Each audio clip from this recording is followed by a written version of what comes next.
ഇവിടെ അപ്പൊ എന്ത് മെയിൻ എന്ത് കാണാനുള്ള ഇവിടെ? ആണല്ലേ? പിന്നെന്തുള്ള ആന?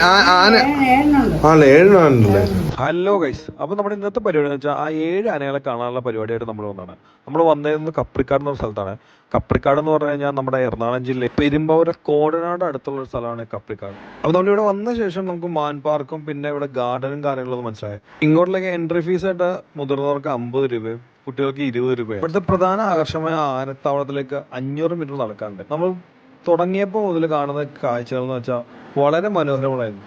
ഈ ബോർഡിൽ മുഴുവൻ ഇവിടെ കാണപ്പെടുന്ന സസ്യങ്ങളെക്കുറിച്ചും ഇവിടുത്തെ മരങ്ങളെക്കുറിച്ചുള്ള വിവരങ്ങളായിരുന്നു. പിന്നെ മറ്റൊരു സ്ഥലത്തേക്ക് എത്തിക്കഴിഞ്ഞപ്പോഴാണ് ചിത്രശലഭത്തെക്കുറിച്ചും അവയെക്കുറിച്ചുള്ള വിവരങ്ങളും. ഞങ്ങൾ മുന്നോട്ട് യാത്ര തുടർന്നു.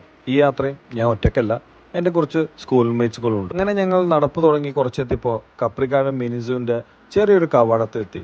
കവാടം കടന്നത് മുൻപിലേക്ക് നടന്നപ്പോൾ തന്നെ പാതയോരം തന്നെ കാണാൻ വളരെ മനോഹരമായിരുന്നു. ഈ പാതയോരത്തിന് 2 സൈഡുകളിലും ചെടികൾ നടന്ന തിരക്കിലാണ് ഇവിടുത്തെ ഗാർഡൻ ചേട്ടൻ. ഈ മനോഹരമായ വഴിത്താരയിലൂടെ ഞങ്ങൾ നടന്നെത്തിയത് മറ്റൊരു അതിഥിയെടുത്താണ്. അത് മറ്റാരുമല്ല, നമ്മുടെ പുള്ളിമാൻ തന്നെ. അവരൊരു കൂട്ടമായിട്ട് അങ്ങേയറ്റത്താണ് നിൽക്കുന്നത്. വൈകുന്നേരത്തെ ഇളംവെയിലുള്ളതുകൊണ്ടാവാം അവർ ആ മരച്ചൂടിലേക്ക് തന്നെ മാറിക്കഴിഞ്ഞു. അതാ വീണ്ടും നമ്മൾ എത്തുന്നത് മറ്റൊരു അതിഥിയെടുത്താണ്. സത്യത്തിൽ ഇതെല്ലാം നമ്മുടെ ഈ കാപ്രിക്കാരിലെത്തുമ്പോഴുള്ള ബോണസ് മാത്രമാണ്. ഇവിടെ നമ്മൾ കാണുന്നത് സാമ്പാർ ഡിയർ. നല്ല മനോഹരമായ കൊമ്പുകളുള്ള ഈ മാൻപേടകളും അവിടെ തണലത്ത് വിശ്രമിക്കുകയായിരുന്നു. ഒരേ സമയം പുല്ലും ഇറച്ചി തിന്നുന്ന ജീവികളാണ്. ഇത് നമ്മുടെ സുഹൃത്ത് ഗബ്രിയേൽ. അവൻ നമുക്ക് ഓംനിവേഴ്സിനെ കുറിച്ചുള്ള പഴയ ഓർമ്മകൾ പറഞ്ഞു തരായിരുന്നു. മുന്നോട്ട് നടക്കുമ്പോൾ 2 സെറ്റ് വീണ്ടും പുള്ളിമാനുകളും അതുപോലെ തന്നെ സാമ്പാർ ഡിയറിനെയും കാണാനിടയും. ഇവരുടെ ഉച്ചമയക്കം കഴിഞ്ഞ് അവർ ആഹാരത്തിനും വെള്ളത്തിനും വേണ്ടി മാറുകയായിരുന്നു.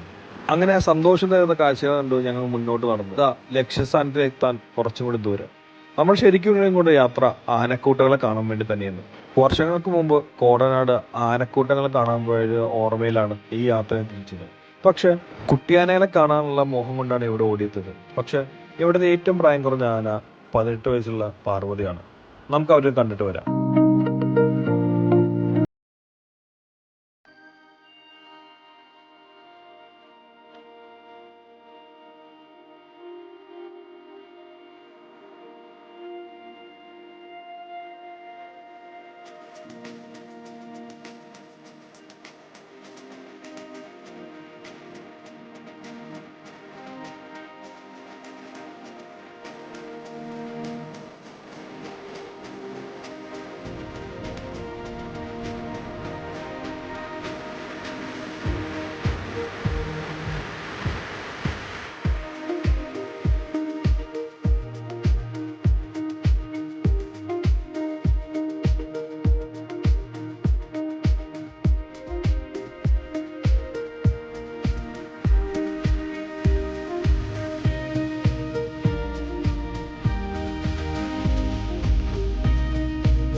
ആനകളുടെ കുസൃതി കണ്ട് സമയം പോയി നടന്നതാണ്. തൊട്ടടുത്ത് തന്നെ പാപ്പാമാർ റൂമും ടോയ്ലറ്റും ഉണ്ട്.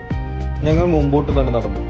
അവിടെയാണ് ആനക്കൂടും അതുപോലെ തന്നെ ആനക്കൂട്ടിൽ കൊണ്ടുനടുമ്പോൾ മെരിക്കാനുള്ള ആനയും കാണാനുള്ളത്.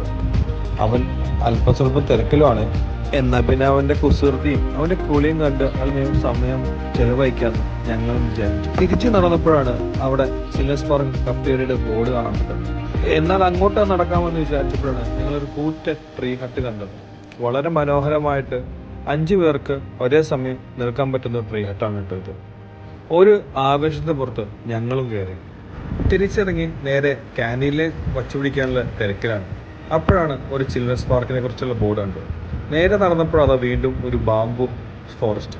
അവിടുന്ന് മുന്നോട്ട് പോകുമ്പോൾ വീണ്ടും ബോർഡ് കാണുന്നു ചിൽഡ്രൻസ് പാർക്ക്. അങ്ങനെ മുൻപിലേക്ക് പോകുമ്പോഴാണ് ഞങ്ങൾ ഓരോരുത്തരായിട്ട് ഓരോ കളികളിലേക്ക് ഏർപ്പെട്ടത്. കാലടിപ്പുഴ സൈഡിലൂടെ മനോഹരമായിട്ട് ഒഴുകുന്നുണ്ട്. ഈ മഴക്കാലത്ത് ചെളിവെള്ളം കളർന്നാണ് പോകുന്നു മാത്രം. ഞങ്ങളെല്ലാവരും ഓരോ പാർക്കിൻ്റെ വശത്തേക്ക് മാറി മാറി നടന്നു. വിശാലമായ പാർക്ക് മനോഹരമായ ഇരിപ്പിടങ്ങൾ ഉണ്ടാക്കി വെച്ചിട്ടുണ്ട്. ബാംബൂ സ്റ്റിക്ക് വെച്ചും കല്ലുകൾ വെച്ചും മനോഹരമായിട്ട് തന്നെ ഈ പാർക്ക്. അരുണും ദേവിച്ചനും ഊഞ്ഞലാടുള്ള തിരക്കിലാണ്. ഞങ്ങൾ മുമ്പോട്ട് നടന്നപ്പോൾ ഇവിടെ ഒരു ചേട്ടൻ ഇരിപ്പിടങ്ങൾ മനോഹരമാക്കുകയായിരുന്നു. നേരെ ഞങ്ങൾ എത്തിയത് ക്യാൻറ്റീനിലാണ്. വളരെ വിശാലമായ മനോഹരമായ വൃത്തിയുള്ള ക്യാൻറ്റീൻ. ഇവിടെ ആദ്യം പൈസ കൊടുത്ത് ടോക്കൺ കിട്ടിയാൽ മാത്രമാണ് നമുക്ക് ആഹാരം കിട്ടും. അവിടെ നിന്ന് പുറത്തേക്ക് ഇറങ്ങിയപ്പോഴാണ് മറ്റൊരു ബോർഡ് കണ്ടത്. 13 വയസ്സ് താഴെയുള്ള കുട്ടികൾക്ക് മാത്രമുള്ള പാർക്ക്. അങ്ങനെ ഞങ്ങൾ ഇന്നത്തെ യാത്ര അവസാനിപ്പിച്ച് പുറത്തേക്കുള്ള വഴിയിലൂടെ പുറത്തേക്ക് പോവുകയാണ്. വളരെ മനോഹരമായ ആനക്കൂട്ടവും മാൻപേടകളെ കണ്ടുകൊണ്ട് ഞങ്ങൾ യാത്ര അവസാനിപ്പിക്കുകയാണ്. വിശാലമായ കാർ പാർക്കിങ്ങും ഇവിടെയുണ്ട്. അങ്ങനെ നമ്മൾ വീഡിയോ വൈൻഡപ്പ് ചെയ്യാണ്. എല്ലാവരും കപ്രിക്കാട് വരുമെന്ന പ്രതീക്ഷയോടെ നിർത്തുന്നു. നന്ദി, നമസ്കാരം.